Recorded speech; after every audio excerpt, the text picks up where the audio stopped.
How to change admin on Facebook page. Hello everyone, welcome to this channel. I'm here to help you out today. So without any delay, let's get started. So first of all, on the Facebook application on the device, and make sure that we have switched to your Facebook page. Now as you have switched to your Facebook page, simply tap on the hamburger icon at the top right corner of the screen. Now select on the settings or the gear icon at the top right corner.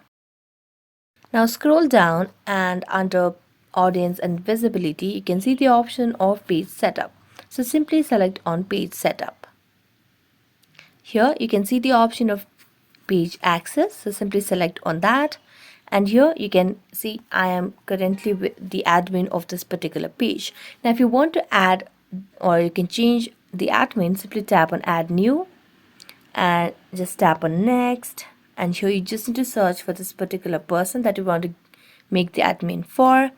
So let's just select and search for this. Select on that, and here you just have to give access.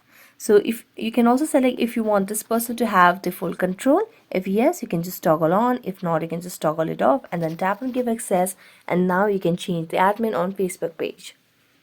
So that's it. Thank you so much for watching this video. See you next time.